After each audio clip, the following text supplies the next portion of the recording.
Hello दोस्तों, welcome to my channel. कैसे हैं आप सब? आई होप आप सभी अच्छे होंगे और खुश होंगे। तो काफ़ी समय से मेरा कोई भी ब्लॉग आप लोगों के पास नहीं पहुंचा होगा क्योंकि मैंने अपलोड ही नहीं किया। तो ये जो क्लिप्स थी जो मैंने पहले बनाई थी और मौका ही नहीं मिला इन्हें अपलोड करने का। तो ये उस दिन की है जिस दिन मैं एग्ज़ाम देने गई थी सीटेट का, और मेरा सेंटर था जयपुर। तो हम लोग गए थे बस से, और उस दिन इतना खूबसूरत मौसम था, पूछो मत। मतलब बादल इस तरीके से आ रहे थे कि अभी बरस कर जाएंगे। पर बारिश हुई थी हल्की फुल्की, पर एकदम तेज़ वाली नहीं हुई। पर मौसम बहुत अच्छा था और सफ़र बहुत अच्छे से बीत गया जाते जाते।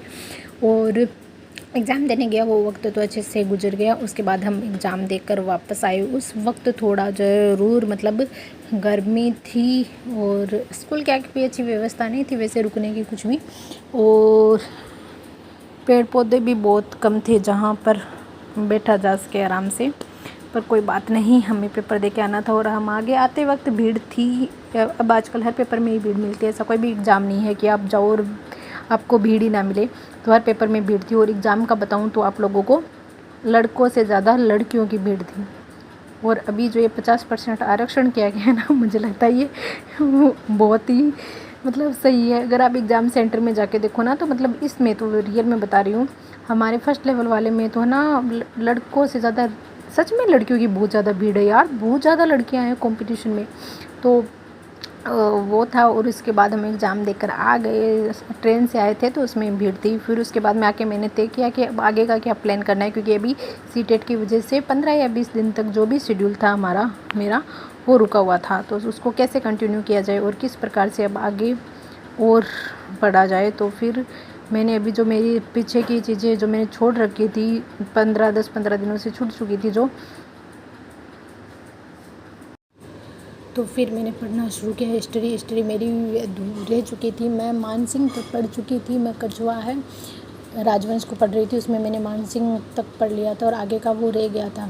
पढ़ा तो था मैंने मिर्ज़ा राजा जय सिंह को, सवाई जय सिंह को, पर सवाई जय सिंह बड़ा था तो वो भूल गई थी, वापस मिक्स हो चुकी थी चीज़ें। तो फिर मैं वापस आके मैंने उसको रिवाइज किया, जो भी जितना भी पढ़ा हुआ था, और जो एक्स्ट्रा अब और राजा बच चुके थे उनको पूरा करने का सोचा, तो इसको पढ़ा। और फिर यही बीच बीच में खबरें आ रही थी कि एग्ज़ाम से रिलेटेड की वैकेंसी अभी आ जाएगी। तो मैंने सोचा क्यों ना अभी 10 तारीख तक इंतज़ार कर लेते हैं, उसके बाद में तय करते हैं क्या होगा क्या नहीं। पर बजट के अंदर कुछ भी नहीं हुआ, कोई भी किसी प्रकार की घोषणा नहीं हुई।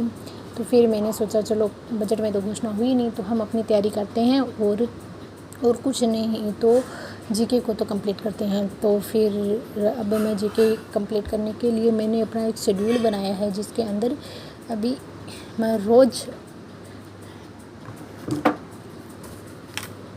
लिखने वाली हूँ कि कौन से सब्जेक्ट पढ़ने हैं और क्या पढ़ना है। इसके अंदर मैंने नेट का एग्ज़ाम के लिए भी 1 घंटा मैं रोज़ नेट के एग्ज़ाम को भी दूंगी। तो उसके अंदर जो फर्स्ट पेपर है उसको पहले नहीं पढ़ने वाली हूँ, मैं पहले सेकंड पेपर जो मेरा सब्जेक्ट है उसको पढ़ने वाली हूँ। तो मैंने सेकंड पेपर है उस पर भी कमांड बनाने के लिए सेकंड पेपर को चूज़ किया है। और उसके बाद में जो अदर जो मेरा सब्जेक्ट से रिलेटेड जो भी बचता है उसको तैयार करेंगे, जिसमें हिस्ट्री है वो मैं रोज़ पढ़ने वाली हूँ। साइंस में ज़्यादा टॉपिक नहीं है, 6 या 7 टॉपिक है जो दे रखे हैं सिलेबस के अकॉर्डिंग, तो हम उनको पूरा करेंगे। और हो सकता है कि 1 हफ्ते में एक टॉपिक पूरा कर ले, एकदम डीपली पढ़ेंगे, अच्छे से पढ़ेंगे और प्रॉपर हर एक चीज़ को पढ़ेंगे, छोटी बड़ी ये नहीं सोचेंगे कि इसे छोड़ देते हैं, इसे रहने देते हैं, ये एग्ज़ाम में आएगा नहीं आएगा, इस हिसाब की कोई भी बात नहीं रखेंगे और ना ही दिमाग में आने देंगे। तो हम एक एक पॉइंट पर ध्यान देने वाले हैं। उसके बाद मैं राजस्थान के खिलाड़ी हैं उनको पढ़ रही हूँ। तो राजस्थान के खिलाड़ी में से पहले जो मैंने राजस्थान के खिलाड़ी को याद किया था, तो वो ऐसे ही याद कर लिया था कि जैसे कि अवनी लेखरा है, देवेंद्र झांझड़ू, उनके नाम के हिसाब से मैंने पढ़ा था, ठीक है। पर अब जो मैं पढ़ रही हूँ उनको इस हिसाब से पढ़ रही हूँ कि जो ओलंपिक में आए थे वो खिलाड़ी कौन कौन से हैं, उन्होंने कितने पदक जीते हैं, फिर पैरा ओलंपिक में कौन से आए हैं, राष्ट्रीय मंडल खेल में कौन से थे, एशियाई खेल के राष्ट्रीय मंडल के एशियाई में कौन से थे, कॉमनवेल्थ गेम में कौन से थे, और डफ ओलंपिक्स में कौन से थे। तो इस प्रकार से अब मैं उनको 1 बाय 1 करके अच्छे से पढ़ रही हूँ, ताकि थोड़ी मेमोरी में इस तरीके से बैठ जाए कि इन्होंने जीता ये इस खेल से संबंधित थे। पिछली बार जो मैंने एग्जाम दिया था उस वक्त मैंने ऐसे याद नहीं किया, तो मैंने इसमें थोड़ा चेंज किया।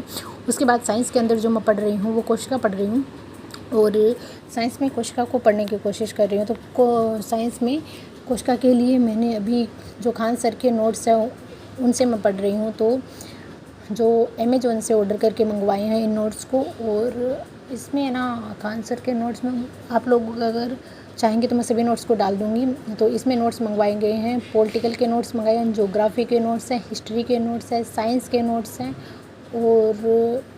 और किसके नोट्स हैं। साइंस में है ना बायोलॉजी, केमिस्ट्री, फिजिक्स, इन तीनों के नोट्स हैं। पॉलिटिकल हो गया और मैं पॉलिटिकल भी पढ़ रही हूँ अभी। जो पॉलिटिकल मैं पढ़ रही हूँ वो भी खान सर की क्लास ही ले रही हूँ और खान सर के नोट से ही पढ़ रही हूँ। तो राजस्थान की खिलाड़ी हो गई। साइंस में मैंने कोशिका पढ़ ली और कोशिका वाला चैप्टर अब ख़त्म हो चुका है और अभी मैं बस इसको वापस रिवाइज कर रही हूँ। और जो भी प्रीवियस ईयर के PY के क्वेश्चन है, चाहे वो किसी भी स्टेट से हो, किसी भी एग्ज़ाम से हो, हर एक क्वेश्चन को देख रही हूँ।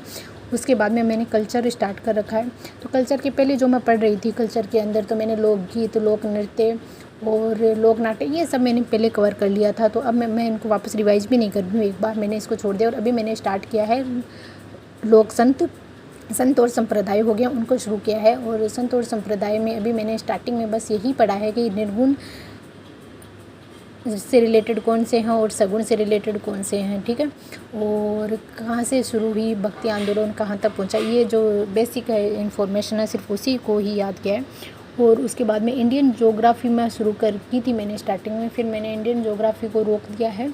और अभी मैं जो आप राजस्थान की ज्योग्राफी उसी को सोच रही हूँ। तो अगर आप लोगों के ध्यान में है, अगर राजस्थान से, मैंने ना इंटरनेट पे अमेज़ॉन पे सर्च भी किया था राजस्थान की ज्योग्राफी से रिलेटेड, पर मुझे कुछ नहीं मिला। मतलब ना ही तो वहाँ पे नए वाले मैप आए हुए हैं, जो अपडेट जिले उनके मैप भी नहीं है और किसी ने अभी तक, मतलब बुक तो आ गई होगी, मैंने सोर्स नोट्स देखने की कोशिश की थी तो वो भी मुझे नहीं मिले। तो अभी मैं सोच रही हूँ कि लोकल शॉप ओनर से जाके पूछती हूँ कि अब उनके पास हो कुछ मैटर। और उसके बाद में इंडियन पॉलिटी की बात करते हैं। तो इंडियन पॉलिटी जो मुझे बहुत डर लगता था इंडियन पॉलिटी से, मैं बिल्कुल भी मतलब कंफर्टेबल नहीं थी उसके साथ में, मैं बहुत घबराती थी। क्योंकि मैंने जितना जो भी पढ़ा है इंडियन पॉलिटी के अंदर, जितना भी पढ़ती थी मैं सबको भूल जाती थी, मुझे कुछ भी याद नहीं रहता था। एग्ज़ाम के टाइम में मैं कन्फ्यूज ही रहती थी आंसरों में। तो मैं बहुत घबराई हुई थी पॉलिटी को लेकर, कैसे होगा इंडियन पॉलिटी को कैसे करेंगे। तो मैंने सोचा राजस्थान की पॉलिटिकल और इंडियन पॉलिटी से पहले मैंने सोचा इंडियन पॉलिटी को पढ़ते हैं, क्योंकि संविधान के बारे में भी मुझे कुछ भी नॉलेज नहीं है। तो मैंने सोचा चलो संविधान का भी थोड़ा नॉलेज हो जाएगा। और उसके बाद में जो हमारे राजस्थान से स्टेट की जो भी चीज़ें इन्फॉर्मेशन होगी वो उसके अंदर इंक्लूड ही होगी। थोड़ा बहुत है जो हमें पढ़ना होगा एक्स्ट्रा अलग से, वो बाद में देखेंगे, पहले थोड़ा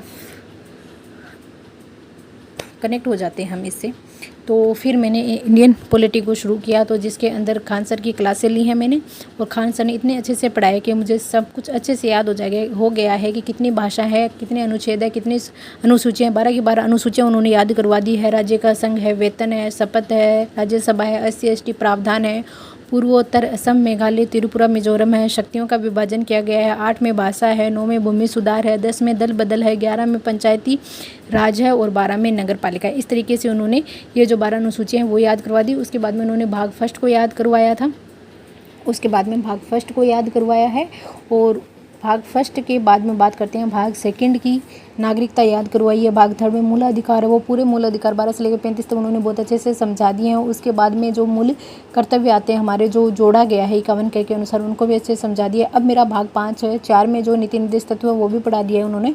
और अभी जो मेरा जो पॉलिटिकल के अंदर चल रहा है वो चल रहा है भी जो संघ सरकार है वो शुरू किया है मैंने कल। और संघ सरकार के अंदर उन्होंने सबसे पहले राष्ट्रपति को बताया है, तो अभी राष्ट्रपति मैंने कल पढ़ाया, आज उसको रिवाइज करेंगे वापस। और जब भी मैं पढ़ने के लिए बैठती हूँ वाइट बोर्ड से, ये वाइट बोर्ड की सही पता नहीं क्यों ख़त्म हो जाती है ये जब भी लिखने बैठो ना, ये लगती है आधी अधूरी सी, तो ये ख़त्म हो ही रहती है। तो मैं यही कहूँगी, अभी हमारे हाथ में जो जितना है अभी के लिए उतना ही हम पढ़ते हैं। तो मेरे को ना इंडियन से रिलेटेड जीके बहुत कम याद है। तो जो एग्ज़ाम होते हैं ना कुछ ऐसे जिनमें भारत का जीके आता है, तो वो अच्छे से हम नहीं कर पाते हैं। जैसे कि मैंने अभी PTT का एग्ज़ाम दिया था, उसके अंदर इंडिया जीके आया था, तो मैंने ज़्यादा पढ़ाई नहीं। मैंने ज्योग्राफी हाँ थोड़ी 1-2 क्लासें भौतिक प्रदेश तक मैंने पढ़ा था, पर वो अच्छे से याद भी नहीं था। तो मैंने उसमें देखा तो उसमें भारत का जीके था अधिकांश, पूरा का मतलब बहुत कम थे राजस्थान के क्वेश्चन, अधिकांश उसमें भारत का जीके था जीके के अंदर। तो फिर मैंने सोचा चलो अब भी हमारे पास वक्त है, मतलब इमीडिएटली कोई एग्ज़ाम की ऐसी तिथि नहीं दे रखी है कि भाई वो 6 महीने में है, तो ऐसा कोई एग्ज़ाम है नहीं। हाँ वैसे एग्ज़ाम है, पर वो राजस्थान की भी आप पर ही है। जैसे पशु परिचर का एग्ज़ाम आएगा हमारा, उसके बाद में सीईटी का एग्ज़ाम है, तो सीईटी के एग्ज़ाम में आएगी इंडियन ज्योग्राफी भी आएगी, इंडियन पॉलिटी भी आएगी और इंडियन कल्चर वगैरह भी आएगा। तो एक पर उनके क्वेश्चन होंगे वो बहुत कम होंगे, फिर भी मैं सोच रही हूँ कि थोड़ा थोड़ा ज़्यादा ना सी 2-2 घंटे ना देकर हम 1-1 घंटे भी अगर देंगे ना तो बेसिक तो हमें पता चलेगा, कुछ कंफर्म होगी। जैसे डाउटफुल जो क्वेश्चन होते हैं, ईजी क्वेश्चन होते हैं, उनको हम कर पाएंगे। तो उसी लिहाज से मैंने अभी ना इंडियन पॉलिटिक्स को साथ में रखा है और बाकी एक बार इंडियन को सबको छोड़ दिया, पहले पॉलिटिकल कर लेंगे हम। और जो 3rd ग्रेड से संबंधित जो चीज़ें हैं वो हमारे साथ में चल ही रही है। फिर मैंने ये टू डू लिस्ट है वो तैयार की है, ये मैंने पहले ऑनलाइन देखी थी अमेज़न पर, जो 150 रुपये की लगभग थी। तो मैंने सोचा क्यों ना फालतू के पैसे वेस्ट करें, हम खुद ही बना लेते हैं इसको। तो मेरे जो भी पुराना रजिस्टर था जिसमें से मतलब होता है ना कई बार हमारे सिलेबस कंप्लीट हो जाता है या कुछ हम पूरा को फिलअप हो जाता है, कुछ पेज रह जाते हैं उसके अंदर। तो फिर इसी तरीके से मेरा जो रजिस्टर था उसमें कुछ पेज रह गए, तो मैंने उसको ही उन पेजों को निकाल लिया और उसके बाद में मैंने अपनी DIY ये टू डू लिस्ट है तैयार कर ली, जिसके अंदर अब हम रोज़ मैं क्या पढ़ती हूँ, कितनी देर के लिए पढ़ती हूँ, टाइमिंग भी लिखा है। और टाइमिंग ना भी लिखूँ तो मैं जो सब्जेक्ट हैं वो लिख देती हूँ, ताकि मुझे ये हमें ये पता भी रहे कि अब ये पढ़ना है और फिर हम चूज़ भी कर पाएँ इस वक्त ये पढ़ना सही रहेगा, इस वक्त ये पढ़ना रहेगा। और ऐसे लिखने से रोज़ आप लिखोगे तो आपको पता चलेगा कौन सा सब्जेक्ट है जो आपको छूट रहा है, कौन सा सब्जेक्ट है जिसको आप कम वक्त दे रहे हो। क्योंकि अगर हम ये मैंने खुद करके देखा, मैं यहाँ 1 घंटा भी अगर दे रही हूँ तो मेरा 1.5 घंटे से ज़्यादा लग रहा है सब्जेक्ट में। जैसे कि कोई भी सब्जेक्ट आप ले लो तो ज़रूरी नहीं है एक लिखते हो तो आप 1 घंटे यानी 60 की 60 ही मिनट लगेगी, उसमें इंक्रीज़ होता है, मेरा तो होता है। इसीलिए अब जब मैं अब लिख रही हूँ आगे, तो मैंने टाइमिंग लिखना छोड़ दिया, मैंने सिर्फ सब्जेक्ट लिखा है। इनको कंप्लीट करना है, चाहे किसी में 1 घंटा लगे, किसी में 1.5 लगे, कोई आधे घंटे में। कोई टॉपिक हमारा हो सकता है आधे घंटे में कंप्लीट हो जाए, किसी में 1 घंटे में हो, किसी में 1.5 घंटे में हो, किसी में 1.5 से ज़्यादा भी लग सकता है। कोई चीज़ समझ में ना आए तो हम उसको